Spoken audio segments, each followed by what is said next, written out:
네, 두 번째 시간 시작하도록 하겠습니다. 첫 번째 시간 얘기하는 게 너무 딱딱한 얘기기도 했지만 정말 중요한 얘기입니다. 그러니까 여러분들이 제 강의를 수강하실 수도 있고 그렇지 않을 수도 있지만 어쨌든 언어 논리 전반을 어떻게 봐야 되는지에 대해서 그렇죠? 단순하게 막연하게 공부를 해야 된다라는 생각에서 조금이라도 벗어날 수 있었다면 저는 어쨌든 첫 번째 어떤 시간의 강의는 소개의 목적을 달성을 한 거고요. 핏의 다른 과목도 마찬가지입니다. 막연하게 자료 해석을 많은 시간 들여서 많은 어떤 시간을 들여서 또 상황 판단을 공부해야지라고 해서 시간에 대해서만 할애하시는 분들이 계시거든요. 그래서 나 오늘 오전에는 상황 판단을, 오후에는 자료 해석 이렇게 생각하시는 분이 계신데 그것에 대해서 어떻게 하라고 하는 것을 단 하루라도 고민을 하셔야 됩니다. 그렇죠? 어떻게 공부할 것인지 그리고 똑같이 말씀드리자면 기출 문제를 공부하는 게 아니라 PSAT 상황 판단을 공부하셔야 되고요. PSAT 자료 해석을 공부를 하셔야 됩니다. 그래야지만 여러분이 자료 해석의 실체, 상황 판단의 실체에 다가갈 수 있는 거고요. 특히 언어 논리는 그런 부분에서 뭐 저는 제가 다른 과목을 공부하지는 않으니까요. 그래서 제가 강의하는 입장에서 보면 언어 논리는 분명히 그것의 근저에 구조가 나타나 있는 거죠. 그래서 강사는 그걸 보여드려야 되는 거죠. 그것에 관련해서 제가 고민한 스킬들을 여러분에게 알려드리고 제가 고민한 방법들, 고하는 방법들을 여러분이 알려드리는 강의가 돼야 되지 단순하게 기출문제 해설 이런 것들은 사실상 해설만 한다고 한다면 그거는 뭐 사실상 별 의미가 없는 거죠. 지금 여기 이 책에서 어떤 분들은 제가 이 책을 만들 때 2019년도 기출을 해설을 다 담겠다라고 했더니 그것에서 너무 많은 컨텐츠를 공개하는 거 아닌가, 그렇죠? 이게 무료 공개 강의이기 때문에 이 어떤 자료들은 외부에 다 유출이 될 겁니다. 그래서 그런 것들에 대해서 너무 많은 컨텐츠를 그냥 쉽게 공유해 주는 게 아닌가라는 내부적인 의견도 있었지만 지금 들어보셔서 아시겠지만 기출 해설은 정말 아무것도 아닙니다. 이거는 이거 가지고 해설할 거였으면 그렇죠? 그러면 이거 역대 기출 문제 하나씩 잡아서 한 뭐 100회짜리 강의 만들 수도 있거든요. 근데 기출 해설이 중요한 게 아니라 이거 컨텐츠 제가 여기서 이 책을 아무리 읽는다 하더라도 제가 1교시에서 말씀드린 내용이 어디 들어 있습니까? 기출 중에 그렇죠? 기출 해설 중에는 그 너머에 있는 무언가를 여러분에게 제시를 하고 그러면 이것에 대응 이런 똑같은 문제 의식을 공감하시는 분들 공유하고 계신 분들 계시죠? 그렇다고 한다면 어떻게 하면 이 문제를 해결할 수 있을까요? 저는 이런 방법이 있습니다라고 보여드리는 게 강사의 기본적으로 해야 될 어떤 그런 어떤 그 책무 중에 하나라고 저는 생각을 하기 때문에 기출문제 해설은 그냥 여러분들이 가벼운 마음으로 보시고요. 강의에서는 그러면 그 기출 해설은 알았어. 그렇게 알았는데 어떻게 하라고 하는 것에 궁금증을 가지고 들어오시면 되겠습니다. 앞서 말씀드렸지만 2교시는 실제로 문제를 풀면서 여러분들이 죄송합니다. 놔두시면 돼요. 그래서 2교시는 어떻게 여러분들이 어떤 그런 부분들의 어떤 걸 체감하실 수 있게 저 그냥 말만 저렇게 번지르르 하지 실제 문제 풀면 그렇지 않은 거 아니야? 이렇게 생각하실 수 있기 때문에 제가 실제로 여러분이 2019년도만 가져왔잖아요. 애초에 2019 그러니까 제가 편집한 게 아닙니다. 편집해서 제 입맛에 맞는 문제만 골라서 갖고 왔어요가 아니라 최대한 11번부터 20번이나 30번, 40번은 여러분의 논리적 지식이 좀 필요하기 때문에 이번 공개 강의에서 다루기는 좀 힘들고요. 1번부터 10번이나 20번, 30번 문제를 집중적으로 풀어보면서 여러분들이 뭔가가 달라지고 있구나라고 하는 것을 우리의 어떤 느낌들을 공유할 수 있는 시간으로 삼도록 하겠습니다. 그럼 먼저 우리 초반부에 가장 평이하다라고 하는 1, 2, 3번 문제를 풀면서 여러분들이 이런 문제들은 일단은 익숙한 것 같아요. 뭐 역사적으로 이런 문제 많이 나왔던 것 같아요라는 걸 서로 느낌을 공유해 보도록 하죠. 자, 먼저 1번 문제부터 풀어보도록 하겠습니다. 자, 추론이라고 되어 있는 것을 약간 동그라미를 해주시고 나중에 공부를 하겠지만 일단 이건 일반적인 추론 문제구나, 추론이 이렇게 나오는구나 생각할 수 있기 때문에 자, 8페이지 문제입니다. 8페이지고요. 자, 이 문제 풀어보도록 하겠습니다. 자, 시작하겠습니다.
자, 같이 보도록 하겠습니다. 여기서는 조선왕조 실록, 유네스코의 문화유산으로 등재된 조선왕조 실록에 관련된 설명이 나와 있습니다.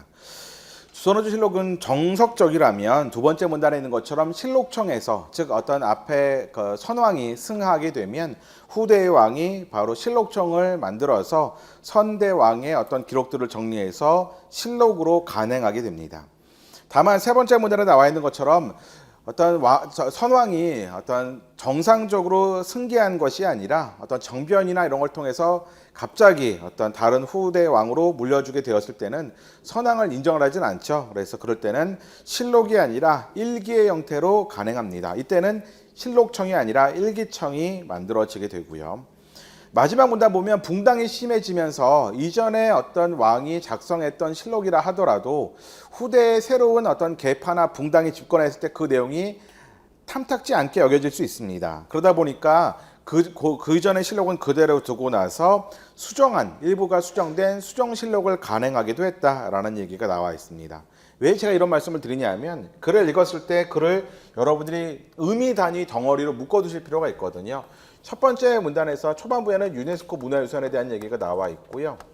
그 다음에 두 번째는 실록청에 간행한 실록에 대한 얘기가 나와 있고, 세 번째는 일기청에 간행한 일기 얘기가 나와 있고, 마지막에는 수정일기에 대한 얘기가 나와 있습니다. 수정본 실록이 나와 있고, 그래서 여러분들이 보시면 내가 선택지에 따라서 어느 부분, 본문에서 어느 부분에 찾아가서 봐야겠다 이런 생각을 하실 수 있는 거죠. 자, 1번 효종실록은 현종 때 설치된 실록청이 간행했을 거다. 기본적으로 실록은 실록청이 간행하는 게 맞기 때문에 그 부분을 확인할 수 있겠고요.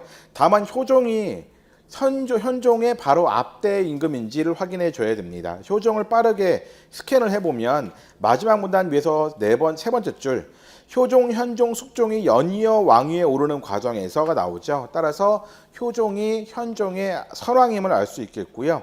따라서 효종이 승하한 다음에 현종이 실록청을 간행해서 실록을 간행했다는 걸 추론할 수 있습니다. 정답은 1번이고요.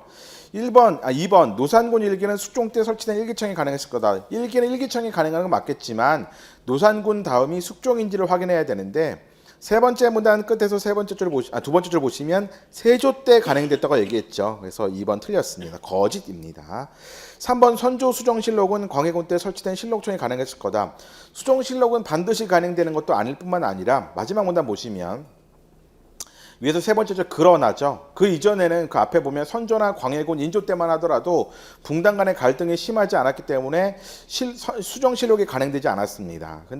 그런데 그 다음에 효종, 현종, 숙종 때에 이르러서 붕당 간의 대립이 심해져서 그것의 붕당을 폄훼하기 위해서 실록을 수정했다라는 얘기 나오죠. 따라서 광해군은 붕당의 폐해가 심하지 않았던, 대립이 심하지 않았던 시대이기 때문에 3번과 같이 추론할 수 없죠. 그렇죠? 그래서 만약 선조실록은 광해군 때 설치된 실록청이 간행했을 것이다라고 한다면 그러면 생각할 수 있겠지만 수정실록은 반드시 효종 이후에 붕당 간의 대립이 심해진 이후에 발생된 것이므로 3번도 잘못된 설명이 됩니다. 4번 고종실록은 세계 기록 유산으로 등재된 조선왕조 실록에 포함되어 있을 것이라고 되는데 고종을 키워드로 찾아보니까 바로 첫 번째, 두 번째 문단의 내용들이 좀 나옵니다. 그렇죠? 거기 보면 철종실록이 두 번째 문단 마지막 문장 보면 철종실록이 고종 때 간행되었다라고 돼서 철종이 선왕이고 고종이 그 다음에 임금임을 확인할 수 있는데 첫 번째 문단 두 번째 줄 보면 철종까지의 기록이 유산으로 지정되었으므로 고종실록은 있었는데 등재가 안 된 건지 아니면 아예 만들어지지 못한 건지 어쨌든 간에 유네스코 문화유산에 등재하지 못했다는 걸 확인할 수 있습니다. 4번 잘못된 거고요. 5번 광해군 일기는 포함되지 못했을 것이다 했는데 세 번째 문단 네 번째 줄 끝에 그렇기 때문에 일기도 세계 기록 유산으로 등재되었다가 되어 있으므로 5번도 거짓입니다. 이게 우리가 말하는 일반적인 언어 문제죠. 그렇죠? 제가 계속 뭐 하고 있었죠? 첫 번째 문단, 두 번째 문단, 세 번째 문단, 네 번째 문단 이렇게 왔다 갔다 하면서 비교 확인이 핵심이라는 걸 확인할 수 있습니다. 그렇죠? 2페이지 문제 보도록 하겠습니다. 2번 문제고요. 10페이지입니다.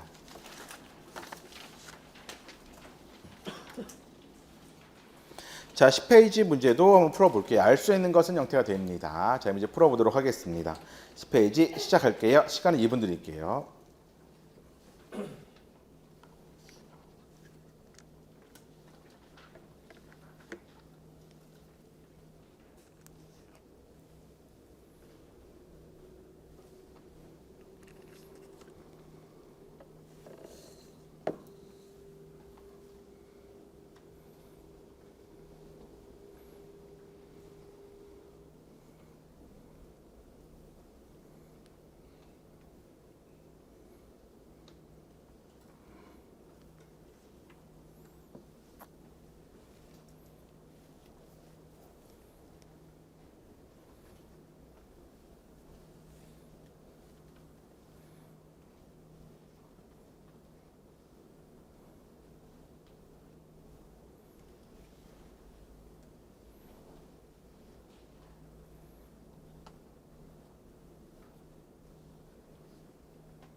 자, 같이 보도록 할게요.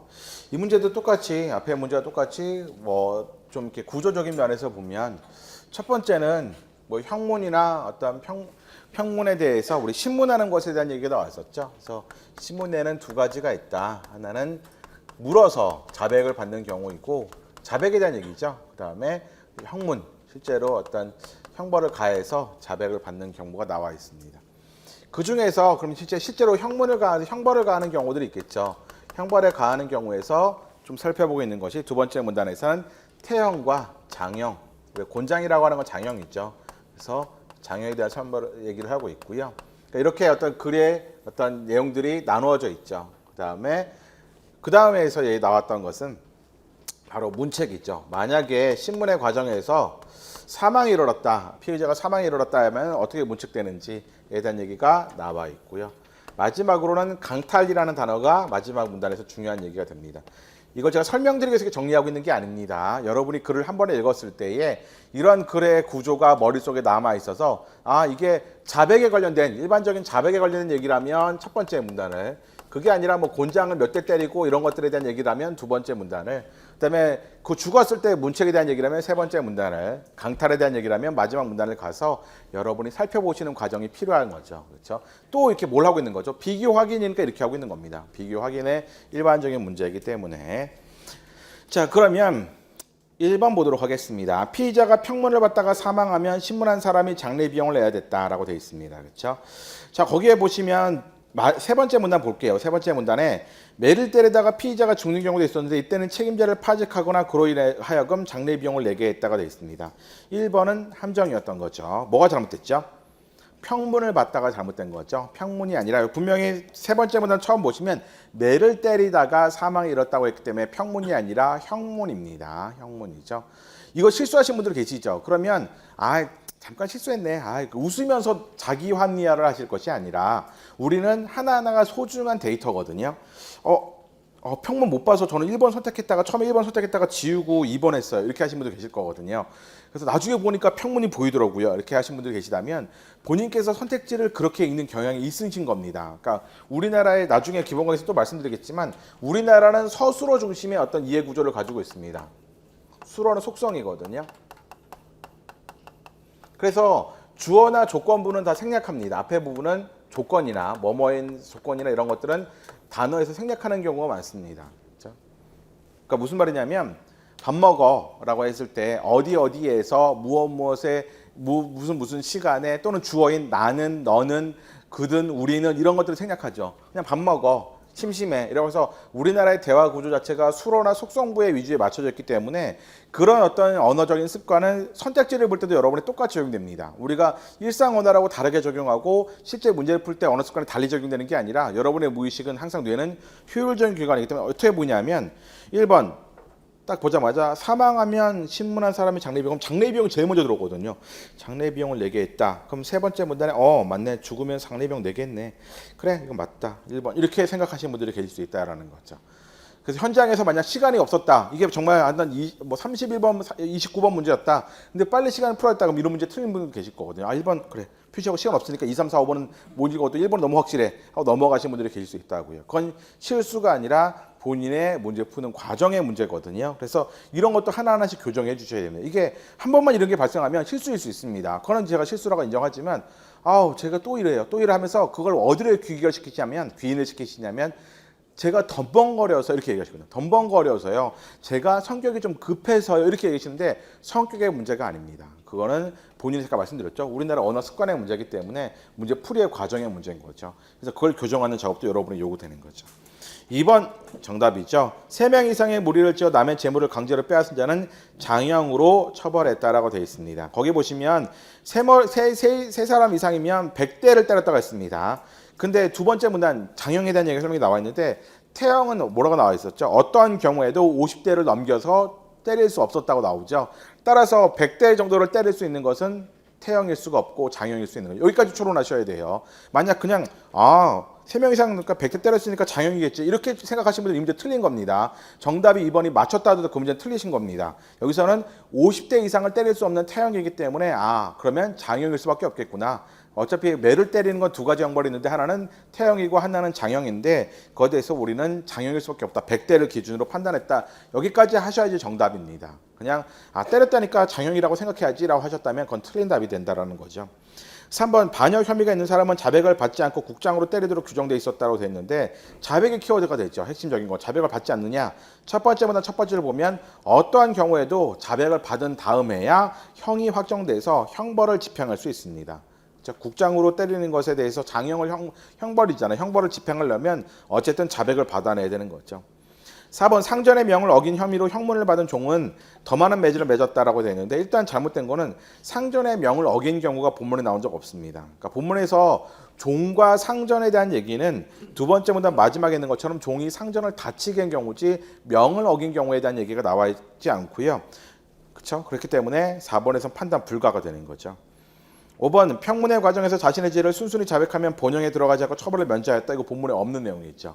그래서 본문에 나와 있는 건 단순히 자백을 하면 그 다음에 형이 확정된다라는 거지 자백을 하면 형이 확정되지 본형을 면제받을 수 있다라는 거 본문에 나온 적이 없으므로 5번 알 수 없습니다. 자 이렇게 풀리는 거죠. 그래서 1번 선택지 보고 여러분이 또 한 느끼신 게 있으실 겁니다. 그래서 이런 게 하나하나가 쌓여서 실력이 된다라는 거죠. 자, 그다음에 3번 문제로 넘어가도록 하겠습니다. 여러분이 하나 양해를 구해야 될 것은 제가 오늘 강의한 것이 그래 뭐 기본 강의에 비해서 유료 강의가 아니기 때문에 상대적으로 어떤 좀 중요도가 떨어지고 뭔가 핵심이 빠져 있을 거야 라고 생각하시겠지만 그렇지 않고 제 오늘 강의에서 굉장히 중요한 첫날의 기본 강의에 들어있는 내용들을 많이 하고 있습니다. 그래서 기본 강의 들으실 분들은 아마 첫날 강의 들으시면 중복되는 부분들이 있을 겁니다. 그래서 그 부분은 미리 좀 양해를 구할게요. 제가 어쨌든 2019년도 위주로 하다 보니까 따라서 어떤 중복되는 부분이 기본 강의에 있을 수 있습니다. 물론 기본 강의는 이번에 아시죠? 이번에 15+3으로 진행합니다. 저는 그래서 15는 월화수목금으로 진행하고요. 3일은 또 이제 토요일 날 다 합니다. 정규 강의로. 그래서 뭐 한마디로 죽어보자라고 하는 생각을 가지고 있고요. 그래서 18회로 진행을 해서 석주 선생님도 18회로 진행해서 그냥 죽어보자. 오늘 이번 여름은 그냥 이렇게 진행해서 박종원 선생님도 18회를 하셨으면 아예 정말 그런 식으로 잘 될 수 있었을 것 같긴 한데 어쨌든 월요일, 토요일 매일 3주간 이렇게 진행된다는 걸 생각하시면 되겠고요. 자, 우리 그래서 중복이 약간 있을 수 있다라는 거는 여러분이 양해를 해주시고요. 3번 문제, 12페이지 문제도 또 풀어보도록 하겠습니다. 자, 시작하겠습니다.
자, 같이 풀도록 하겠습니다. 제가 이제 아까 전에 기출문제 경향에 대해서 말씀드리면서 지금 첫 번째 문제, 두 번째 문제, 세 번째 문제 1, 2, 3번을 풀어봤는데요. 세 문제 공통적으로 나타나는 것은 논설문이 아니라 설명문을 가지고 출제를 하셨다라는 겁니다. 그러니까 즉 무슨 말이냐, 논설문은 중심주장이라는 것이 존재를 하고 따라서 선택지 중에 중심주장과 관련해서 여러분이 정오를 판별할 수 있는 문제가 있는 반면에 여기에 1, 2, 3번은 모두 다 설명문을 출제를 하셨기 때문에 지엽적으로 하나하나씩 확인을 해줘야 됩니다. 그래서 여러분이 푸는 시간, 그러니까 난이도가 어렵다기보다는 푸는 시간이 부담이 되어서 어떤 까다롭게 느낄 수는 있는 거죠. 그래서 시간적인 부담이 앞으로도 어떤 여러분이 1, 2, 3번에서 이런 어떤 앞에 일반적인 언어 문제에서 아마 이런 경향이 유지된다면 어떤 그런 어떤 시간적 부담이 발생할 수 있을 거라는 건 여러분이 아실 수 있을 겁니다. 그렇죠? 여기서 보면 지도가 워낙 많이 나왔어요. 그렇죠? 일단은 옛날에는 어떤 설악산을 하나의 설악산으로 부르는 것이 아니라 설악산이라고 부르는 것도 존재하고 그다음에 한계령을 한계산이라고 별도로 부르게 되고 또 울산바위가 있는 것을 천후산이라고 또한 별도로 부르는 이런 경우도 존재했습니다. 근데 이런 것들에 대해서 조선 후기에 와서 약간씩 변화가 시작되게 되죠. 여지도를 보도록 하겠습니다. 여지도를 보면 거기에서 나와 있는 걸 보면 바로 두 번째 문제 중반부입니다.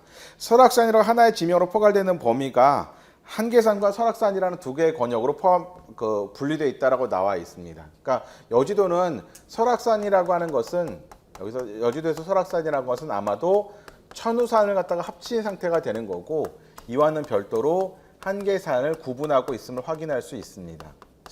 왜냐하면 거기 두 번째 문단 보면 이 설악산과 한계산의 어떤 위치를 합치면 오늘날의 설악산이라는 것과 똑같다라고 되어 있거든요. 그래서 이와 같이 오늘날의 설악산이라고 하는 것을 이렇게 두 가지의 권역으로 나눠서 보았다는 걸 확인할 수 있겠고요.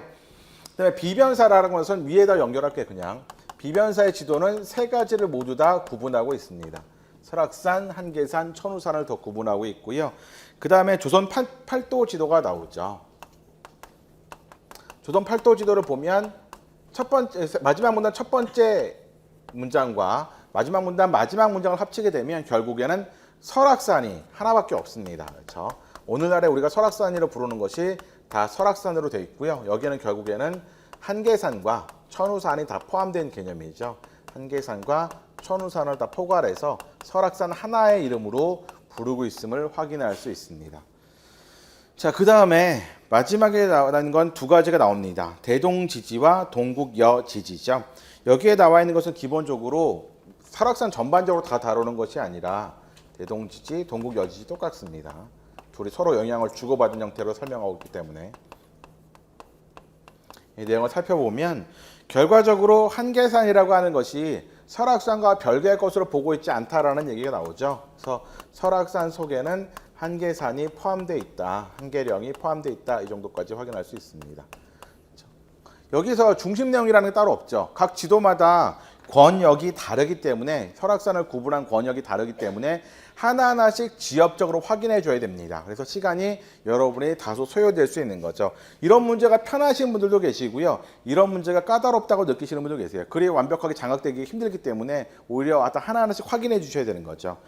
1번 여지도에 포함된 설악산의 범위와 대동지지에 포함되어 있는 설악산의 어떤 그 범위가 동일하다라고 되어 있습니다. 근데 여기서는 여지도는 설악산과 한계산을 구분했지만 대동지지나 동국여지지는 포함하고 있기 때문에 1번은 거짓이죠. 2번 동국여지지에 그려져 있는 범위와 조선 팔도지도에 있는 설악산의 범위는 동일하다라고 되어 있습니다. 그렇죠? 근데 동국여지지에서 내용은 마지막 문단 위에서 5번째로 나와 있는데 여기서 보면 한계산에 대한 설명은 있지만 울산바위에 대해서는 어떻게 판단하고 이제 분명히 설명하지 않고 있기 때문에 확실하게 동일하다 아니다 판단할 수 없죠. 한계산은 물론 오늘날과 똑같이 동국여지지에서도 한계산은 설악산에 포함시키고 있지만 천우산에 관련해서는 즉 울산바위에 대해서는 오늘날처럼 이것도 설악산에 포함시키고 있는지 아니면 그렇지 않은지가 확실하지 않으므로 2번 판단 불가능하고요. 3번이 정답이죠. 조선 팔도지도에 표시된 대로 설악산의 범위를 설정하면 그 안에 조선 팔도지도는 오늘날 똑같습니다. 한계령도 그 다음에 울산바위도 다 포함되죠. 정답은 3번이고요. 4번 대동지지와 비변사의 어떤 지도를 보면 한계산이 서로 다른 산으로 적혀 있다라고 되어 있습니다. 여기서는 비변산은 한계산을 별도의 산으로 취급하고 있지만 나머지 어떤 조선 팔도 지도나 대동지지에서는 한계산을 포함시키고 설악산을 포함시키고 있죠. 그런 면에서 4번도 잘못된 설명이 되겠습니다. 5번 여지도에 포함된 천우산의 범위와 비변사의 방한지도인 천우산의 범위는 동일하다고 하는데 여지도는 천우산이 따로 없죠. 천우산이 이미 설악산에 들어가 있기 때문에. 하지만 비변사는 천우산을 별도의 산으로 가정하고 있으므로 역시 5번도 잘못된 설명이 듭니다. 정답은 3번이죠. 지금 여기 해설이 중요한 게 아니라고 말씀드렸죠. 해설은 여러분이 들으시고 이해하시면 되고 중요한 건 이렇게 지엽적으로 하나하나씩 확인하는 문제가 1, 2, 3번에 다 나왔다라는 거죠. 이런 식으로 설명문을 가지고 문제를 출제하면 이와 같이 출제되고요. 시간적인 부담도 어떤 분들은 쉽게 느껴질 것이지만 어떤 분들에게는 상당히 시간적으로 어떤 까다롭다고 느껴지셨을 겁니다. 어떻게 대응할 것인지 앞으로 어떻게 연습하셔야 될 것인지 방향성을 잡으셔야 될 겁니다. 그렇죠? 자, 그다음에 우리 50페이지로 넘어가도록 하겠습니다. 비슷한 문제들을 먼저 풀고요. 차이점이 있는 문제들을 한꺼번에 풀 거기 때문에.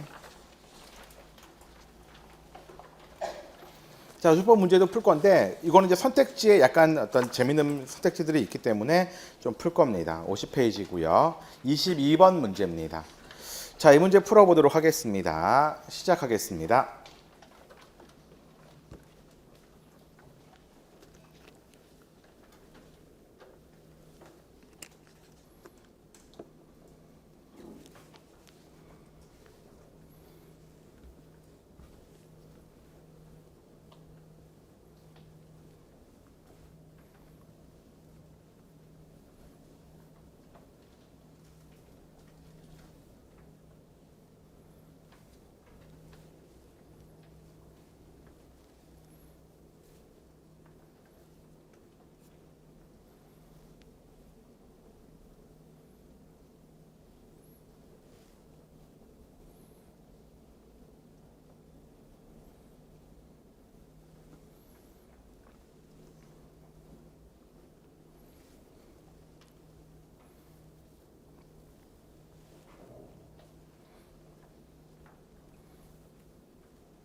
자, 같이 보도록 하겠습니다.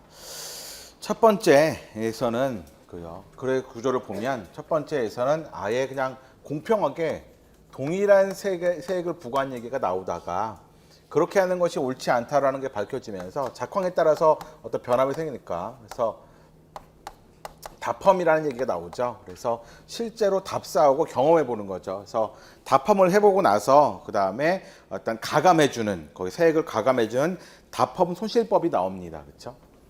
근데 이 답험 손실법의 문제가 뭐냐면 바로 지방관이 주관적으로 하다 보니까 뇌물을 받는다거나 이런 식으로 해서 그렇죠? 평가가 달라질 수 있는 가능성이 생기게 되죠. 그래서 세종이 어떻게 되느냐? 마지막 문화 처음 보시면 바로 실제로 중앙관청에서 모든 것을 하겠다. 이제는 답법 손실법의 첫 번째 얘기는 이건 지방관이 하는 거잖아요. 지방관이 하는 건데 이것을 하지 말고 이 답법을 초안이죠. 그렇죠? 초안을 보면 답법을 직접적으로 중앙관청에서 하겠다라고 하는 얘기로 바꾸게 됩니다. 그렇죠? 자, 그랬더니 그러면 이제 어쨌든 중앙관청에서 한다 하더라도 그 흉년이냐 풍년에 따라서 어떤 일정의 세액을 부과하는 거는 뭐 달라질 수는 있겠지만 어쨌든 간에 함경도에 있는 1결의 넓이에도 똑같이 세액을 부과하고요. 전라도에도 1결의 세액을 똑같이 부과하는 동일한 액수가 됩니다. 그랬더니 상대적으로 어떤 비옥도가 떨어지는 함경도 사람들은 불만을 가질 수밖에 없겠고요. 상대적으로 토지의 비옥도가 높은 전라도 사람들은 그러면 나는 세금을 덜 내겠구나 이 생각할 수 있는 거죠. 그래서 결과적으로 다시 좀 바꾸게 됩니다. 그렇죠? 초안에서 멀어져서 그다음에 공법이라는 걸로 나오죠. 공법이라고 하는 것은 거기에 토지의 비옥도에 따라서 등급을 나눕니다. 그래서 6등급으로 나눠가지고 그 6등급을 가지고 비옥도를 가지고 6등급을 나눠서 어떤 차등 어떤 세액을 부과하는 거죠. 그런 형태로 하게 됩니다. 다만 여기에서 보완하기 위해서 어떤 해마다 흉년에 들거나 풍년에 들거나 할 수 있는 거잖아요. 그래서 마지막으로 보완하기 위해서 거기에 나와 있죠. 농지의 생산성도 물론 있지만 연도별 작황까지 고민해서 이 공법에는 비옥도뿐만 아니라 그 다음에 작황까지도 고민해서 같이 포함시키는 거죠. 그래서 여기에서는 흉년에 들었냐 풍년에 들었냐에 따라서 그것까지 고민해서 최종적으로 세액을 결정하는 것을 바로 공법이라고 한다라고 되어 있습니다. 이렇게 조선의 어떤 그 세액제도의 토지에 관련된 세액제도의 변화를 얘기하고 있습니다. 자, 그러면 여기서 제가 이 문제를 이 문제를 풀어본 가장 큰 이유는 뭐냐면 우리가 앞에서는 단순 비교였다면 여기에서는 단순 비교에다가 조금씩 응용 판단하는 내용들이 들어가 있습니다. 그렇죠? 1번 같은 경우죠. 1번은 본문에 나와 있지 않습니다.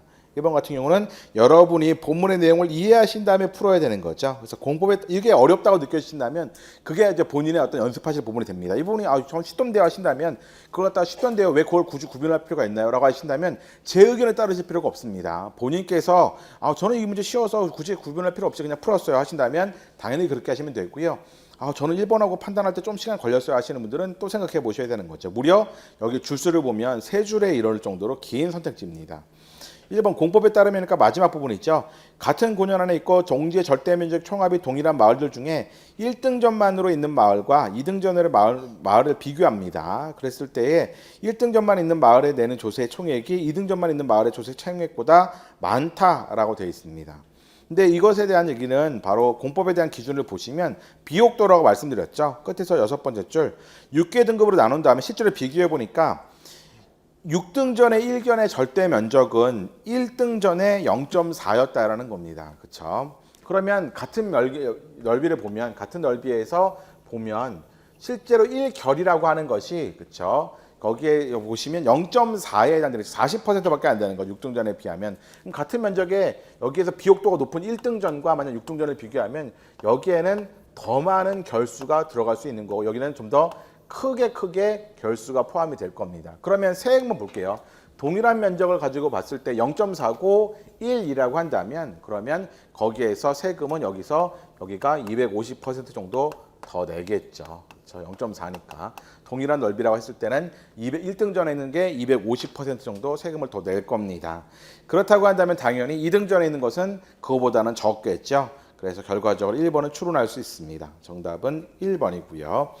2번 공법 시행 중에 등급이 속한 농지 1결이 크게 같아지므로 지역에 상관없이 매년 같은 액수의 조세를 냈다라고 하는 것들도 이거는 매년이라는 말에 여러분이 동그라미를 해주시고 이것도 알 수 없는 게 공법은 비옥도만 고려한 게 아니라 작황도 고려했기 때문에 매년 같은 것을 낸지 확인할 수 없습니다.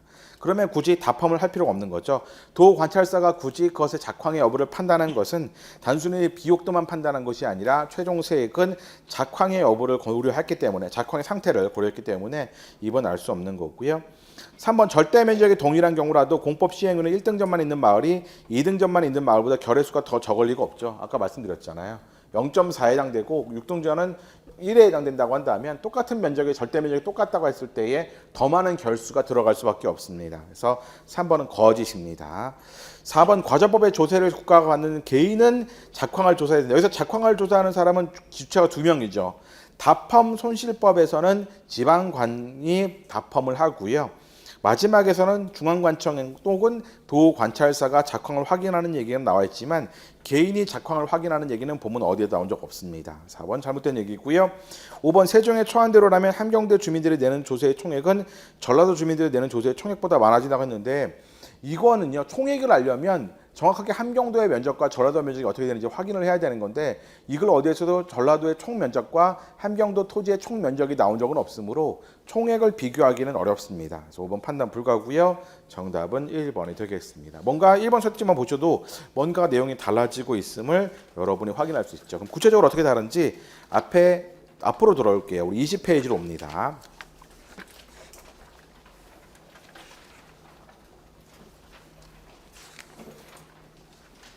자, 역시 추론 문제게 되는데 여기 보시면 이 문제를 보시면 또 앞에 봤던 그런 어떤 광해군 일기, 노산군 일기와는 또 다른 느낌인데요. 아마 이게 과학 소재이기 때문이 아닙니다. 과학 소재이기 때문이 아니라 여러분이 판단의 과정이 달라지고 있다. 풀이의 과정이 똑같은 추론 문제, 1번도 추론이었잖아요.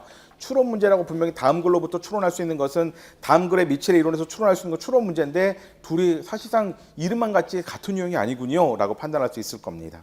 자, 20페이지 문제 풀어보도록 하겠습니다. 7번 문제고요. 자, 시작하겠습니다.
자, 같이 보도록 하겠습니다. 이게 과학이기 때문에 이런 게 아니라 여러분들이 본문을 통해서 임계둘레라고 하는 개념을 이해하고 나서 그리고 선택지를 판단해야 되죠. 단순하게 앞에 풀었던 우리의 문제들과 뭐 장형이 어떠고 태형이 어쩌고 이런 문제와는 느낌이 다르시죠. 과학이기 때문이 아닙니다. 다시 말씀드리지만 판단의 과정이 다르기 때문에 여러분들이 까다롭다, 상대적으로 어렵다고 느끼시는 거거든요. 그래서 이거는 왜 문제풀이 과정이 많은 분들이 일치부합 추론에 최적화되어 계세요. 그러니까 무슨 얘기냐면 그냥 빨리 질문지 읽고 빨리 선택지 읽고 빨리 내려와야지 시간이 없다라는 게 가장 중요하기 때문이죠. 여러분에게 심리적인 압박이 가장 큰 거는 문제의 난이도는 물론 있습니다만 그 문제의 난이도를 넘어서는 것이 시간에 대한 압박이거든요. 그래서 빨리 이렇게 하다 보니까 그러면 본문의 내용이 최소화되기도 전에 여러분이 빠르게 넘어오다 보면 이런 문제를 풀기 어렵거든요. 그래서 문제 유형별로 풀이 전략이 달라집니다. 여러분들이 일치부합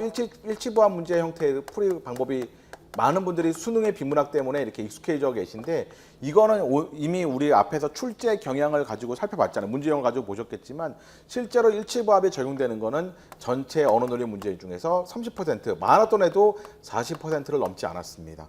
나머지 60%는 별도의 문제형이거나 겉으로 보기엔 추론이라 하더라도 문제 풀이의 과정이 다르다라는 거죠. 이 문제처럼. 그래서 여러분들 이 방법을 굉장히 제한적으로 쓰셔야지 그냥 무조건 지문 읽고 막 빨리빨리 넘어가서 선택지 읽고 이래서 풀어야지라고 하는 생각을 모든 문제에 되도록 적용하고 몇몇 문제에 제외해서 다르게 풀어야지가 아니라 여러분 반대로 생각하셔야 돼요. 어떻게 생각해야 되냐? 국한적으로 몇몇 문제에 국한해서 일치부합 형태로 풀고요. 대부분의 문제는 일치부합이 아닌 형태로 푼다라는 생각으로 바꾸셔야 됩니다. 상대적으로 그러면 5급 민간 영역 있죠. 5급 민간 영역은 정반대예요. 대부분의 문제가 일치부합 형태로 풀리고요. 제한적으로 다른 유형의 문제들이 들어가거든요. 근데 5급 공채에서는 5급 민간 영역과 다르게 훨씬 더 수준이 높은 문제들입니다. 5급 민간 영역은 대부분 다 이제 회사 생활도 좀 오래 하시고 아니면 대학에서 공부를 오래 하신 분들을 대상으로 하기 때문에 상대적으로 이렇게 전력 투구해서 여러분처럼 어떤 시험을 준비할 수 없는 형태죠. 그러다 보니까 문제의 난이도가 그렇게 조정이 되는 거고요. 여러분들은 어떤 하루 종일을 사실상 어쨌든 간에 시험에 투자할 수 있다고 보는 거기 때문에 이런 어떤 훨씬 더 어려운 문제들을 출제하고 있는 거죠. 그렇죠? 그래서 제가 보기에는 정말 고급스럽습니다. 문제 자체가 이렇게 풀어보다 보면 혹시 NCS도 고민을 같이 하고 계신 분들이 계시다면 NCS 문제를 보시면 훨씬 더 못합니다. 왜냐하면 NCS는 사설기관에서 출제를 하거든요. 그래서 혹시 사설기관에서 저한테 명예훼손으로 고소를 하진 않겠죠. 근데 그렇죠. 근데 사설기관에 출제하다 보니까 아무래도 교수님들이 직접 어떤 그 출제를 전담하시고 또한 여러분 수준의 합격자들이 무려 한 문제를 8번씩 검토하는 그런 어떤 많은 분들이 그렇게 검토하는 그런 어떤 프로세스가 갖추어지지는 못했던 때문에 NCS 문제는 사실 여기에 미치지 못합니다. 훨씬 더. 자, 여기서 보시면 탈출 속도에 대한 얘기가 나옵니다. 그렇죠? 별을 어떤 빛을 쏘아 올렸을 때 처음에는 아무런 방해 없이 올라가다가 점점 중력의 어떤 영향을 받게 되면서 충분히 빛의 속도가 빠르지 못하면 탈출하지 못하고 다시 지구로 돌아오게 될 건데 근데 다행히도 지구는 우주에서 본 영화들 많이 보면 지구의 도시의 불빛들이 반짝반짝 거리는 게 위성에서 촬영이 됐죠. 그 얘기는 빛의 속도는 지구에서 충분히 빛의 속도에 이르게 되면 탈출할 수 있다는 거죠. 충분히 지구에서 벗어나서 바로 외부에서 지구 바깥에 있는 우주에서 볼 수 있다는 겁니다. 그래서 중요한 것은 탈출 속도의 개념이고요. 탈출 속도라고 하는 것의 개념의 또 중요한 부분은 두 번째 문장 마지막 문장 밑줄게요. 질량과 둘레에 대한 얘기가 나옵니다. 질량을 둘레로 나눈 값의 제곱근이라고 얘기했는데 어쨌든 중요한 것은 우리가 문과적인 관점에서 이걸 계산하는 건 아니기 때문에 결국 뭘 할 수 있죠? 탈출 속도라고 하는 것은 질량에 비례한다라는 거죠. 분모였기 때문에 이걸 나눈 거잖아요. 그 다음에 질량이라는 것에 대해서 둘레라고 하는 것을 나눈다고 했으므로 둘레에는 반비례한다는 걸 확인할 수 있습니다. 둘레의 값에는 반비례하고 질량에는 비례하는 것이 바로 탈출 속도라는 개념이 되는 거죠. 그렇죠? 문과기 때문에 실제로 계산을 다 요구하는 게 아니라 이와 같이 어느 정도면 여러분이 확인할 수 있으면 됩니다. 그래서 이렇게 확인할 수 있겠고요. 자, 그러면 실제로 탈출 속도가 빛의 속도와 같게 만드는 별의 둘레를 우리는 마지막 문단에서 임계 둘레라고 얘기를 합니다. 그렇죠? 그래서 우리가 30만 km/s가 기본적으로 빛이라고 했을 때 임계 둘레에 해당되는 둘레를 가지고 있는 별이라고 한다면 점차 느려지다가 결국 별을 탈출하지 못하게 되는 거죠. 마지막 문장 볼게요. 그래서 임계 둘레라는 게 반비례잖아요. 그렇죠? 반비례 관계는 탈출 속도가 만약 임계 둘레라고 하는 것이 그러니까 그 둘레라고 하는 것 자체가 별의 둘레지 참 임계 둘레가 아니라 별의 둘레가 점점 작아지면 작아질수록 분모가 작아지는 거기 때문에 탈출 속도는 더 커질 겁니다. 그렇죠? 그래서 결국 마지막 문장 읽어보시면 임계 둘레보다 더 작은 별이 돼버리면 결국 빛은 탈출하지 못하게 되죠. 둘레가 더 작아졌으니까 분모가 더 작아진 거죠. 그러니까 별의 속도가 임계둘레인데 별의 속도보다 더 빠른 물질은 사실 없으니까 그럼 별은 탈출하지 못할 것이고 암흑처럼 보인다라는 거죠. 물론 그렇다고 해서 그 안에 빛이 없는 건 아닙니다. 그 별의 표면에 들어가면 빛이 있겠죠. 다만 그 빛이 그 별을 탈출하지 못하기 때문에 우주에서 봤을 때는 암흑별처럼 보인다라는 거죠. 그렇죠. 암흑별처럼 보이고 그래서 그렇게 생각하시면 되겠습니다. 4번에 별표 주시고요. 4번이 함정이었습니다. 그리고 나머지 1, 2, 3, 5번도 여러분이 앞에 나온 것처럼 단순하게 비교 확인이 아니죠. 생각하고 사고하고 판단하는 문제였습니다. 그렇죠? 자, 1번 볼게요. 임계둘레 이하의 둘레를 가진 별에서 사는 존재는 임계둘레가 큰 둘레를 가진 별에서 오는 빛을 관찰할 수 없다가 되어 있습니다. 그렇죠? 근데 여기서 마지막 문장 다시 한번 볼게요. 마지막 문장, 글 전체 마지막 문장 보면 임계둘레보다 작은 별에서는 빛이 탈출할 수 없다라고 얘기 나오죠. 그래서 이 1번 선택지는 잘못된 설명입니다. 어떻게 바꿔야 되냐면 임계둘레보다 큰 둘레를 가진 별에서는 빛이 탈출할 수 있죠. 근데 임계둘레보다 작은 별은 암흑별이라고 설명했습니다. 마지막 문장에서. 그래서 반대로 설명해야 되죠. 1번은 뭐로 설명해야 되느냐? 임계둘레보다 큰 둘레를 가진 별에서는 임계둘레 이하의 둘레를 가진 별에서 나오는 빛을 관찰할 수 없다가 돼야 되죠. 탈출할 수 없기 때문에. 아까 말씀드렸잖아요. 임계둘레가 한계치인데 그거보다 작게 돼버리면 그러면 빛의 속도보다 더 빨라야 되니까 빛은 탈출하지 못하게 되는 거죠. 그래서 1번은 그렇죠. 잘못된 얘기가 됩니다. 2번 빛보다 빠른 초기 속도로 쏘아올린 입자가 있다면 그 입자는 모두 별에서 탈출할 수 있다. 이것도 알 수 없죠. 왜냐? 빛의 속도보다 더 빠른 탈출 속도를 요구하는 별이 있을 수도 있잖아요. 그렇죠? 빛의 속도보다 더 빠른 속도로 탈출 속도가 구성되어 있는 빛이 그러니까 그런 게 우리가 대표적으로 얘기하는 게 블랙홀이 그런 거죠. 그래서 빛의 속도보다 더 빠른 탈출 속도가 있어야지 탈출할 수 있는 별도 존재할 수 있기 때문에 2번은 알 수 없게 됩니다. 그렇죠? 3번 별의 질량이 커지면 어떻게 되죠? 커지면 탈출 속도가 커지죠. 그렇죠? 그래서 3번도 잘못된 얘기가 되겠습니다. 4번은 쏘아 올릴 수 없다 X표 하시고요. 쏘아 올릴 수 없는 게 아니라 임계둘레 이하의 둘을 가진 별에서는 빛이 탈출할 수 없다라는 겁니다. 쏘아 올릴 수는 있죠. 두 번째, 세 번째 문단 보시면 쏘아 올릴 수는 있지만 어떻게 되는 거죠? 점차 속도가 줄어들다가 다시 지표로 떨어지게 되죠. 그래서 함정이었다는 거죠. 여러분이 꼼꼼히 읽는 걸 요구하는 겁니다. 4번, 5번이 정답인데 4번을 이걸 넣으신 것은 바로 읽다 보면 마지막 문장 보니까 그러네 라고 해서 쏘아 올릴 수 없는 게 아니라 쏘아 올릴 수는 있는데 그것이 마지막 문장 그 얘기 나오죠. 쏘아 올릴 수 있는데 점차 날아가다가 속도가 줄어들면서 결과적으로는 탈출하지 못하는 거죠. 탈출할 수 없다라는 거죠.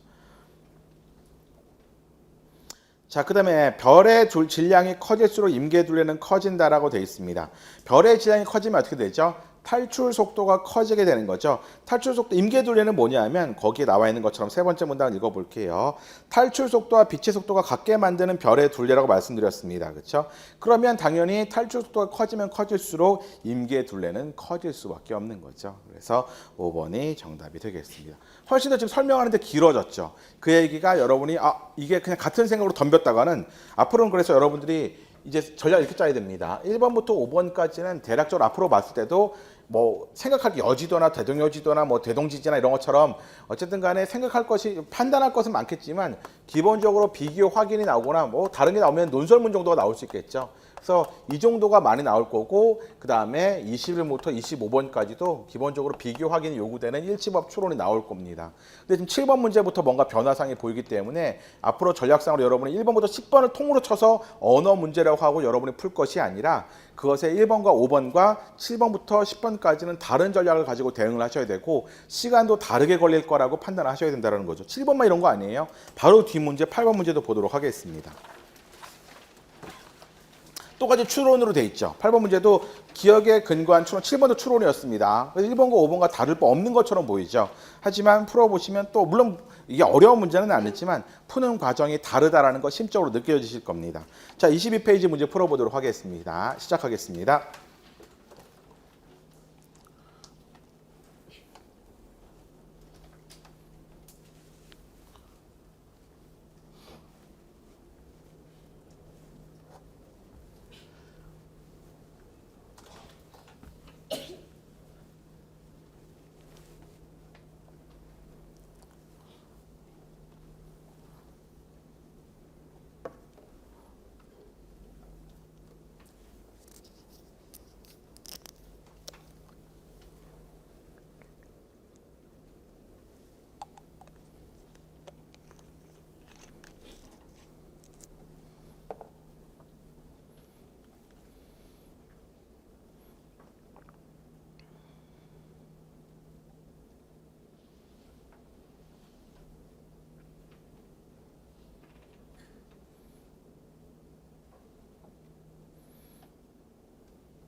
자, 같이 보도록 하겠습니다. 이 문제도 보면 바로 그냥 비교 확인해서 풀 수는 없겠구나. 본문에서 내용을 이해하겠구나. 자, 먼저 거친 믿음의 태도가 나오죠. 첫 번째, 거친 믿음의 태도는 우리가 말하는 좀 줄여서 얘기하자면 TUF죠. 그래서 참이나 거짓이나 우리가 U는 uncertain이거든요. 불확실입니다. 진위가 불분명하다. 즉 거짓이라고 보지도 않고 그다음에 참이라고 보지도 않는 상태를 얘기하는데 이렇게 세 가지로 단순 구분되는 상태를 거친 믿음의 상태라고 얘기를 합니다. 그 다음에 우리가 세심한 어떤 섬세한 믿음의 상태라고 하는 부분이 있죠. 섬세한 믿음의 상태를 보면 이거는 단순하게 TUF로 구분하는 것이 아니라 믿음의 문턱이라는 걸 가정해서 그렇죠? 믿음의 문턱의 가정에서 이것을 기준으로 참이라고 생각하는 확률이 더 높다면 참이라고 생각하는 거고요.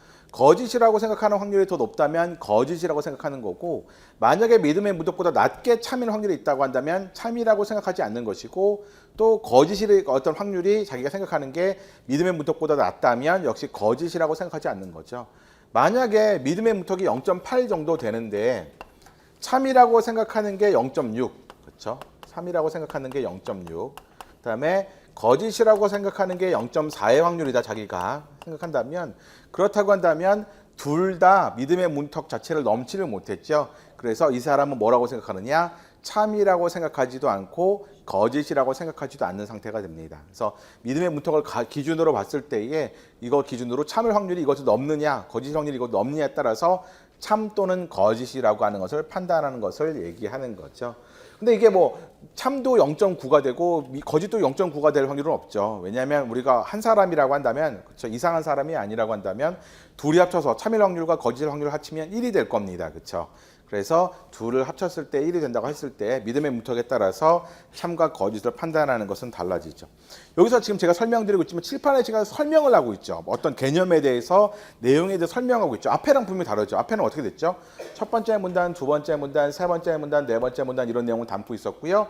따라서 여러분들이 설명할 때도 첫 번째 문단, 세 번째 줄을 보시면 해서 이렇게 설명을 했거든요. 근데 지금 보시면 아시겠지만 첫 번째 문단, 세 번째 문단 이렇게 설명하고 있는 게 아니라 본문에 나와 있는 거친 믿음의 태도, 섬세한 믿음의 태도, 믿음의 문턱이라는 개념을 설명하고 있습니다. 이것은 똑같은 추론 문제라고 볼 수 없는 거죠. 추론의 기준이 달라지고 있고, 이런 문제 같은 경우는 여러분들이 이 문제는 그렇게 까다롭지 않던데요. 하지만 까다로울 확률이 앞에 1, 2, 3번보다는 훨씬 높을 겁니다. 문제를 제작하심에 따라서 하시는 것에 따라서. 그래서 여러분들이 전략적으로 대응하셨을 때 이 부분은 구분해서 대응을 해주셔야 된다는 거죠. 자, 그러면 1번 기억 볼게요. 철수의 믿음의 문턱이 0.5인 경우 철수는 모든 명제를 참이라고 믿지도 않고 거짓이라고 믿지도 않는다. 자, 거기에 세 번째 문단에 참이라고 믿기 위한 필요 충분 조건은 나오죠. 필요 충분 조건은 우리 나중에 같이 공부할 겁니다. 이미 기초강에서 공부하신 분도 계실 거고, 제 별도의 논리 특강을 통해서 공부하신 분들도 계실 것인데요. 근데 그 필요 충분 조건은 따로 공부를 해주셔야 됩니다.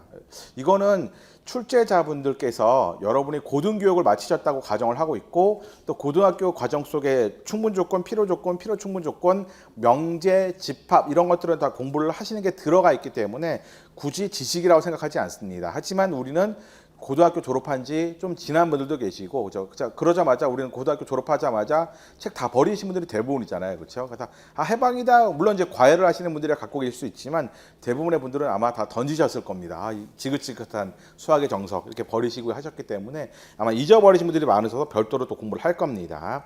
어쨌든 같다라고 일단 과정할게요. 그럼 어떤 명제가 참이라고 믿는 것은 곧 믿음의 문턱보다 높다라는 거죠. K보다 높다라고 얘기했는데 K를 믿음의 문턱이라고 세 번째 문단 마지막에 설명했으므로 K보다 높다가 돼야 됩니다. 그래서 0.5인 경우 그 다음에 중요한 건 뭐죠? 참이라고 믿지도 않고 거짓으로 믿지 않으려면 그거보다 낮아야 되는데 그것에 대해서 그렇게 둘 다 낮을 확률은 사실상 없습니다. 그렇죠? 왜냐하면 둘이 합이 1이 돼야 되기 때문에 아무리 하더라도 0.5, 0.5가 될 수밖에 없는 거잖아요. 그렇죠? 그래서 그런 경우는 기억 같은 경우는 성립이 불가능한 거죠. 중요한 거는 믿음의 문턱이 넘는다면 참이라고 믿을 수 있고요. 자, 니은 볼게요. 영희의 믿음의 문턱이 고정되어 있는 경우 내일 비가 온다는 명제에 대한 영희의 섬세한 믿음의 태도가 변한다 하더라도 거친 믿음의 태도는 변하지 않는 경우가 있다고 되어 있습니다. 자, 먼저 볼게요. 영희가 일단은 참도 아니고 거짓도 아니다라고 하는 걸 믿고 있습니다. 이렇게 거친 믿음의 태도는 정해놓을게요. 믿음의 태도는 똑같이 제가 이미 예를 들어서 0.8로 놓을게요.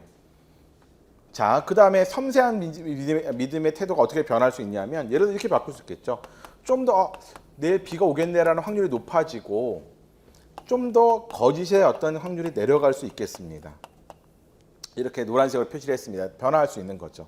하지만 결과적으로 믿음의 문턱을 또 바뀌었지만, 섬세한 믿음의 태도가 바뀌긴 했지만 그 내용이 바뀌어도 믿음의 문턱을 둘 다 넘지 못했기 때문에 역시 참이라고 믿지도 않고 거짓이라고 믿지도 않습니다. 그렇죠? 그래서 여전히 거친 믿음의 태도는 그대로 유지되고요. 섬세한 믿음의 태도가 바뀐다 하더라도 바뀌지 않는 경우들이 또 존재하기 때문에, 그래서 니은은 그런 경우도 있다는 거죠. 항상 변하지 않는다는 건 아니었죠. 니은이 변하지 않는 경우도 있다고 설명했으므로 니은은 옳은 추론이 됩니다.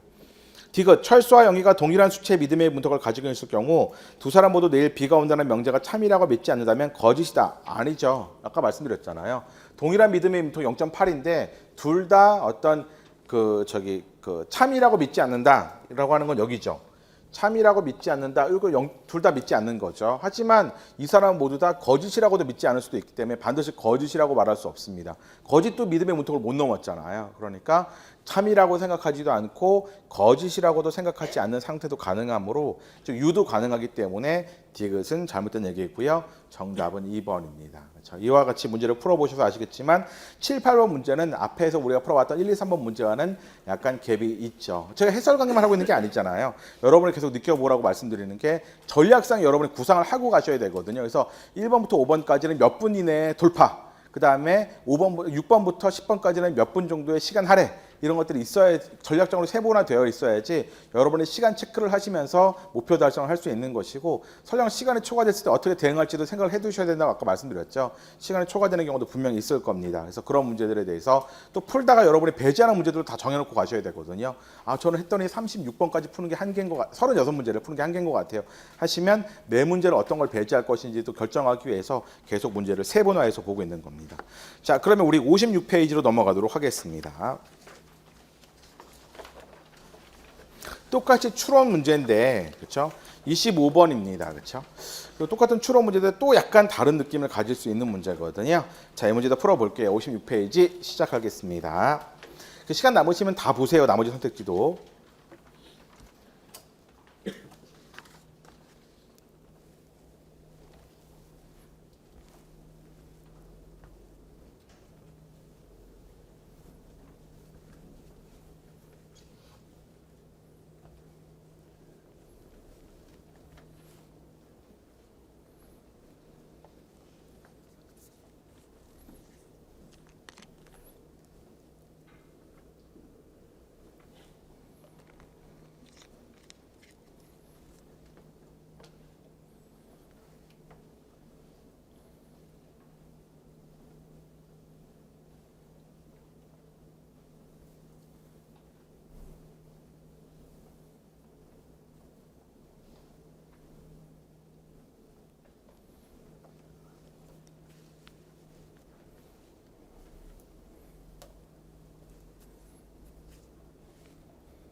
자, 같이 보도록 하겠습니다. 이 문제도 조금 달라 보이죠? 먼저 여기서는 방식 4가지가 나와 있고요. 그 방식에 따라서 여러분이 1번, 2번, 3번, 4번의 사례들을 적용해서 판단하는 문제가 되겠습니다. 1번은 잘못된 게 A 방식은 그냥 추천 방식이죠. 그렇기 때문에 가시성을 가졌다고 해서 반드시 1번이 된다는 보장은 없습니다. 추론할 수 없고요. 2번 B 방식에서 원내 의석수가 2순위인 정당의 후보자가 1번을 배정할 수 있다고 했는데 B 방식을 보면 정당의 의석수로 1, 2번을 배정하기 때문에 따라서 순위가 2순위라면 당연히 2번을 배정받을 수밖에 없는 거죠. 2번은 거짓입니다. 3번 C 방식에서 원내 의석수가 3순위인 정당의 후보자들은 동일한 기호를 배정받는다고 나왔습니다. 그렇죠? 근데 거기에 보시면 세 번째 문단을 보시면 C 방식에 보면 결국 선거구별 추천이다라고 나왔죠. 그래서 정당의 공천을 받은 사람이 앞번호, 그다음에 무소속의 후보자들이 뒷번호는 맞지만 문제는 정당의 소속의 후보자들은 추첨을 통해서 했기 때문에 따라서 어디 번호를 받게 될지 알 수 없습니다. 3번도 잘못된 거짓인 추론이 되겠고요. 4번 B 방식과 D 방식에서 원내 의석수가 4순위인 정당의 후보자는 동일한 기호를 배정받는다라고 되어 있습니다. 그렇죠? 근데 B 방식에 관련돼서는 1, 2를 제외하고 나머지는 추천 방식으로 되어 있고요. D 방식은 정당의 추천을 받은 사람 중에서 의석을 가지고 있는 어떤 추천수가 되어 있는 것들은 어떤 순위대로 배정을 하게 되고 그 나머지의 순위에 대해서는 그 다음에 어떤 의석이 없는 정당 마지막으로 무소속을 갖다가 또 어떤 이름의 순서대로 정당을 기호를 배정하고 있기 때문에 같은 같은 번호를 배정받는다고 볼 수 없죠. 의석수가 4위니까 어쨌든 의석은 있는 정당이기는 합니다만 그렇다고 하더라도 B는 그냥 의석이 있다 하더라도 1, 2 정당이 아니고 나머지는 다 추첨해 버리거든요. 그렇기 때문에 동일하다고 볼 수 없겠습니다. 정답은 5번이죠. C 방식 보도록 하겠습니다. C 방식을 보면 일단 정당의 추천을 받은 후보자들은 무소속 후보자들에 비해서 앞번호를 배정받았다는 얘기가 세 번째 문단 세 번째 줄에 나옵니다. 그 다음에 마지막 문단 D에 보면 정당의 추천 후보를 받은 후보자 중에서 의석이 있는 정당을 앞번호로 의석이 없는 정당의 후보자들은 그 뒷번호로 그리고 무소속 후보자는 가장 마지막 번호로 순서대로 하고 있기 때문에 어쨌든 원내 의석이 없다 하더라도 정당의 추천을 받은 자는 맞죠. 그래서 무소속 후보보다는 앞에 있다는 면에서 C는 맞고요. D도 분명히 무소속보다는 의석이 없지만 추천을 앞번호로 받는다는 얘기에서 또 맞습니다. 그래서 5번이 정답이 됩니다. 지금도 말씀드렸지만 그래서 비교 확인하는 것이 아니라 글의 내용을 가지고 판단을 하고 있습니다. 그렇죠? 그 다음 페이지 60페이지로 갈게요. 그 다음 문제 60페이지. 오늘의 마지막 문제입니다. 60페이지 문제고요. 이것도 똑같이 추론이라는 이름이 붙어져 있긴 합니다만 또 여러분들에게 남지 않은 것들이 있을 겁니다. 자, 시간은 제가 한 2분 30초 정도 드릴게요. 60페이지 세 가지 문은 다 확인하시고요. 시작하겠습니다.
자, 같이 보도록 하겠습니다. 역시 판단의 과정이 우리 일반적인 비교 확인을 하는 문제와는 차이가 있다라고 하는 것을 확인할 수 있었습니다. 그렇죠? 여기서는 동전 게임이 두 가지가 존재합니다. 앞에 첫 번째 게임 1번은 마치 제가 퀴즈 문제 해설하죠. 게임 1번은 규칙이 뭐냐면 바로 앞면이 나온 개수죠. 그래서 앞면이 나온 개수에 따라서 승패를 결정한다라고 보시면 되겠고요. 게임 2번은 앞면이 나온 비율입니다. 특정 면이 나온 비율이죠. 비율을 가지고 따져 묻는 게임입니다. 자, 그리고 나서 A에 해당되는 사람에게는 두 그룹인데 A에 해당되는 사람은 10개의 동전을, 그 다음에 B에 해당되는 사람은 100개의 동전을 부여했습니다. 그리고 나서 게임 1번에 대한 설명을 읽어보시면, 그러면 사실상 여기에서 앞면에 나올 비율은 B군이라고 한다면 사실상 한 50점 정도는 전후는 기록을 하게 될 겁니다. 근데 실제로는 A에 해당되는 사람은 아무리 개수만 따지면요. 게임 1번이요. 아무리 많이 동전을 갖다가 던진다 하더라도, 다 앞면에 나온다 하더라도 최고 점수는 10점이기 때문에 그러면 B그룹이 이길 확률이 훨씬 더 높겠죠. 반면에 게임 2에서는 뒤집어지죠. 그래서 비율을 보면 10번만 던지기 때문에 한 9번, 8번, 7번 이렇게 앞면에 나오는 사람들이 있을 겁니다. A그룹에서는 10번만 던지면 되는데 그중에서 7번, 그렇죠. 8번 이렇게 앞면에 나오는 경우들이 존재하게 될 겁니다. 그런데 여기서의 이 B의 경우라고 한다면 여기서는 무려 80%가 나오려면 100번 던졌을 때 80번이나 동전이 앞면이 나와야 되는데 그건 사실상 매우 어려운 일이죠. 확률 자체가 매우 낮아지기 때문에 그래서 그러니까 A그룹이 승리할 확률이 게임 2에서는 더 높습니다. 그렇기 때문에 결과적으로 B그룹이 만약 이기려면 마지막 문장에 나왔을 때 어떻게 해야 되느냐? B그룹의 인원을 엄청나게 늘려서 그 중에서 우연이더라도 100번 던졌을 때 80번이 앞면에 나오는 정말 기적적인 거죠. 그런 확률이 나올 사람이 우리나라 전 국민 또는 전 세계인이 동시에 동전 던지기를 한다면 100개씩 던지기 시작한다면 가능할지도 모르겠습니다. 그래서 그 얘기를 하고 있는 거죠. 기억 볼게요. 게임 1에서 A그룹 참가자와 B그룹 참가자의 동전 개수를 각각 절반으로 줄이게 되면 어떻게 되느냐? A그룹 참가자는 5개의 동전을 가지게 되고 B그룹 참가자는 50개의 동전을 가지게 됩니다. 하지만 그렇다 하더라도 승자가 바뀌기 힘들죠. 왜냐? B그룹에서는 25개 정도가 앞면 나오는 사람이 많을 거고요. A그룹에서는 기껏 해봤자 아무리 많이 앞면이 나온다 하더라도 5개이기 때문에 따라서 바뀌기 힘든 거죠. 기억은 거짓입니다. 니은 게임 2에서 B그룹만 인원을 늘릴 경우 그 수를 아무리 늘리더라도 90점을 받는 사람은 A그룹에서만 이렇게 얘기할 수 없죠. 정말 전 세계 인구가 B그룹에 참여해서 던지기 시작하면 우연하게더라도 90개가 그렇죠. 그래서 로또라고 하는 것 자체의 확률도 뭐 더 낮을 것 같긴 한데 그런 가능성이 존재할 수 있는 거죠. 로또라고 하는 건 그래도 확률이라도 있긴 있죠. 당첨된 확률이. 그래서 제 회사 선배가 그런 얘기 했거든요. 로또를 왜 사요? 돈 낭비잖아요. 라고 제가 얘기했더니 그때 당시에 당첨금이 280억이었거든요. 280억이었던 시절이 있었습니다. 로또 초창기에 2월 되면서. 그때 내가 회사 생활에서 280억을 벌 수 있는 확률은 0이지만 로또는 몇 조분의 1이라 하더라도 그럼 이쪽이 더 큰 건 확실한 거잖아요. 회사 생활 월급 모아서 280억을 막는 확률은 0이지만 로또는 몇 조분의 1이라 하더라도 뭐 벼락을 7번 연속 맞는 확률이라 하더라도 그게 있는 거라면 있는 쪽에 투자하는 게 왜 합리적이지 않느냐 해서 제가 감탄하면서 로또를 사시는 게 맞군요 라고 대답했던 기억이 납니다. 그렇죠? 제가 그걸 파해할 수 있는 방법을 잘 생각을 못 하겠더라고요. 그냥 돈 낭비라고 좀 말하고 싶었었는데 못했습니다. 자, 그 다음에 D급 볼게요. 게임 2에서 A그룹 참가자의 각각의 동전 개수를 1000개로 늘릴 경우 A그룹에서 8점을 받는 사람이 한 명쯤 나오기 위해서 필요한 A그룹의 인원은 80점을 받는 사람이 한 명쯤 나오기 위해서 B그룹 인원보다 훨씬 더 커야 될 것이다. 동전의 개수가 이번에는 10개가 아니라 1000개가 됐습니다. 즉 B그룹보다 훨씬 더 많은 인원이 되는 거죠. 많은 수가 앞면에 나와야 되는 거죠. 그러면 800번이 앞면에 나와야지 그렇죠. 80점을 받을 수 있거든요. 그러면 이런 사람은 B그룹보다 훨씬 더 커져야겠죠. 집단이. 그래서 디귿이 올바른 설명에 대해서 정답은 2번이죠. 문제의 난이도는 객관적으로 그렇게 생각보다는 어렵지 않은데 하실 수 있지만 시간이 좀 더 소요된다라고 한다면 그것도 난이도가 되거든요. 거거든요. 여러분이 판단하는데 시간이 더 걸렸다고 한다면 앞에서 광해군 일기보다 시간 좀 더 걸린 것 같아요 하신다면 그거 자체가 여러분에게 부담으로 작용해서 이후에 여러분이 응용 문제나 논리 문제를 푸는 데에 어떤 압박감으로 작용할 겁니다. 그런 면에서 전략적인 부분에서 또 생각을 해보셔야 된다는 문제였던 거죠. 자, 오늘 강의는 여기까지 하고요. 오늘 강의에서 그렇죠? 제가 말씀드리고 싶었던 것은 언어 논리라고 하는 것이 막연하게 공부 많이 해서 되지 않는다라고 하는 걸 스스로 아마 체감을 하셨을 겁니다. 다양한 문제용들이 들어있고요. 따라서 다양한 방법들이 있을 겁니다. 그걸 알아보는 게 제 기본 강의에서 할 일이고요. 다양한 문제용에서 어떻게 할 것인지 또 여러분들이 강의 중에 귀찮 없이 선생님 이 문제는 이렇게 대비하는 게 어떨까요? 라는 말씀을 해주셔도 좋겠습니다. 제 강의가 굉장히 오늘 딱딱하게 진행이 됐어요. 그렇죠? 할 얘기가 굉장히 많았기도 했고 실제로 제 기본 강의 들어보신 분들 과거에 들어보신 분들 아시겠지만 제가 그렇게 딱딱한 사람은 아닙니다. 굉장히 물렁한 사람이거든요. 겉보기는 그렇지만 그래서 어쨌든 간에 제가 어떤 겪었던 경험담들도 많이 말씀을 해드릴 거고 그래서 부드럽게 강의는 진행이 될 겁니다. 구체적인 강의 계획은 강의 계획서 오늘 아마 여러분이 같이 배부가 됐을 겁니다. 그래서 보시면 18회가 어떻게 알차게 진행되는지 여기서 논리논증 특강이 어떤 그런 부분들이 들어있는데 논리논증 특강은 아마 여기 회차를 보시면 그 강의 계획서에서 아마 2회차에서 한 6회차에서 한 11회차 정도의 문제라고 보시면 11회, 12회차 정도의 문제라고 보시면 됩니다. 그러니까 이제 논리논증 특강으로 구성이 되고요. 기회본 강의는 그걸 아울러서 18회 정도의 강의로 진행이 됩니다. 그러니까 훨씬 더 다양한 문제들을 다루게 되는 거죠. 이렇게 보시면 되겠습니다.